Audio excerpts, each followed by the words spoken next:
अरे मुमीन हजरत उमर রাদিয়াল্লাহু তাআলা আনহু এত সাহসী হযরত উমর আকাশের দিকে তরবারি উঠাইয়া উমর রাদিয়াল্লাহু তাআলা আনহু ঘোড়ায় ঘোড়ায়া বেঈমান কাফেরদেরকে উদ্দেশ্য করে হযরত উমর ডাক দিয়া বলেন, ওরে কাফের দলেরা, আজকে আমি ওমরের সঙ্গে মোকাবেলা করবি, এত বড় সাহস তোদের ভিতরে কারো আছেনি?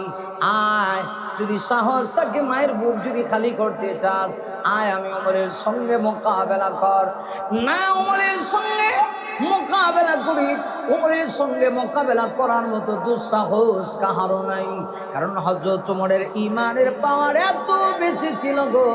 হযরত ওমর যখন খানে কাবার সামনে ওমর যখন কালেমা পড়েছে, হযরত ওমর কালেমা পড়ার পরে হযরত ওমর কাবা শরীফের সামনে দাঁড়াইয়া সর্বপ্রথম তাকবীরের ধ্বনি উচ্চারণ করেছে।